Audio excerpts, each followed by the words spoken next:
Hi guys, my name is Fred and welcome to Semanhyia Farms. Today we are continuing with our series of Semanhyia grass, also known as Morato grass, which has found its way to Ghana. And today we are talking about planting.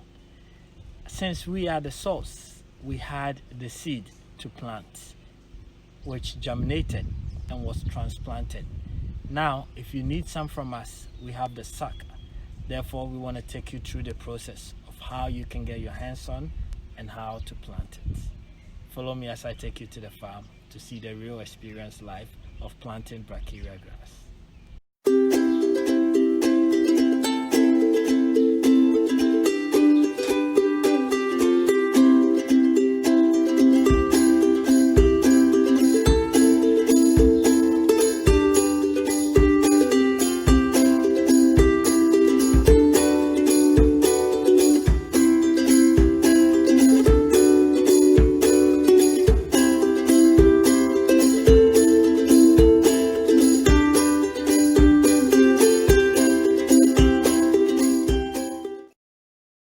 Welcome back, guys. So as I said, today we are on episode number 2 and we are talking about planting.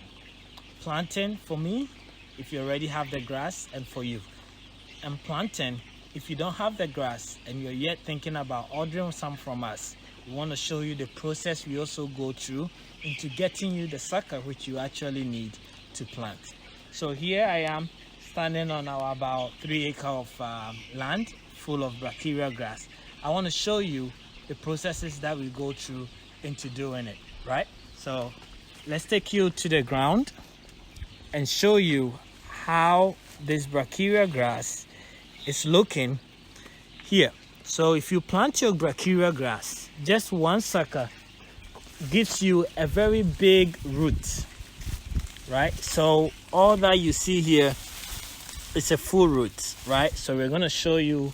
I think we have an order to Kumasi tomorrow. Can you lift this one up so that we see? So this is just one.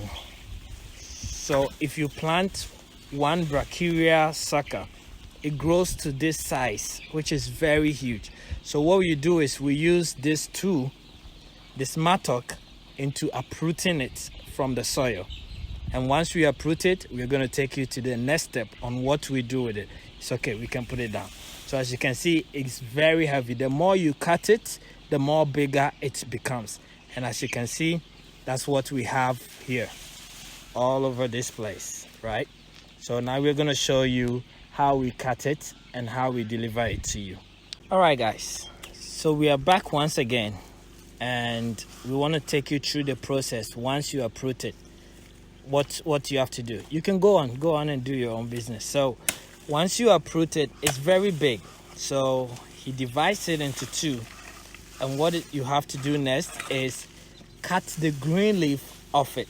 You don't want to transplant with this leaf because then it's going to take a lot of nutrients from the soil to regerminate. So what we are doing is we are cutting these leaves off so that it has very small stem when you transplant it to the new soil. This leaf that you've cut here can also be fed directly to your cows or be dried as well. So once that is cut and we have a big sucker, the next thing is we want to divide this into different pieces, right? So as you can see, he's just dividing them into very small pieces for you to be able to plant, right? So can you give me one? So this is a typical example of a sucker that we have here for planting. So I hope you all saw how you got to this stage, right? So this is how he's doing it. So it is not an easy job to cut about 25 to 35 kg or a full sack for somebody. So today we are actually going to be cutting about 6 bags that we are sending to Kumasi. So that is a lot of work, so you guys can see.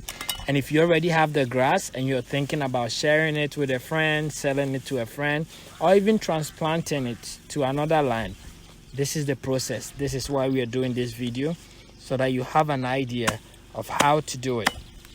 right? So it's a quite labor intensive. If you have other ways of doing it more efficiently and more less risk, please let us know. But at this moment, this is the number of work that goes into we getting you a sucker to be able to plant. All right, guys. So now, if you receive your bag from us, or if you uproot your grass and you have divided your suckers into these pieces, which is, let's say, about 5 centimeter with the stem, right? As you cut it, you have a root to plant. Once you uproot this, the maximum of number of days you should leave it outside is 2 days before planting. Don't uproot this and leave it outside for more than 2 days because it dies. And if it dies, even if you put it on the ground, it's not gonna germinate. So please make sure once you uproot it, if you can, on the same day, put it back on the soil. Now let's go down to the ground as we've done a little experiment here for you to see. So once you have prepared your land and you're ready to plant, you have to dig between 1 to 2 centimeter deep before you put your sucker inside, and then you cover it and leave it. It is best and more advisable if you're able to plant in lines of rows and column, as you could see that we've laid down here for you to see. If you're planting in lines, the best intervals horizontally is 50 centimeters. So from number 1 here to number 2 here should be 50 centimeters. Vertically, from number 1 here to number 2 here to be 25 centimeters. This is the measurement for planting your brachiaria grass once you have the root. If you're dealing with seed, it's a whole different matter. But if you get a sack from us, then this is the instruction on how to plant your brachiaria suckers. With our season, if you're planting in the rainy season, there is no need to water it. But if you're planting in the dry season and you have access to water, of course, it will make it more productive if you're able to water it. I hope you've enjoyed this video, and I'm expecting to have a lot of questions. If you do have questions, don't hesitate to let us know. Here we go. We're sharing this experience once again with you, and we hope you enjoyed it. As I said, please write your comments below and we'll be happy to answer them for you. If you need some of this brachiaria grass as well to plant, go up into our info session. You will see a number there. That's our WhatsApp number. Please send us a WhatsApp message and we'll get your sack to you in no time. Thank you very much for watching.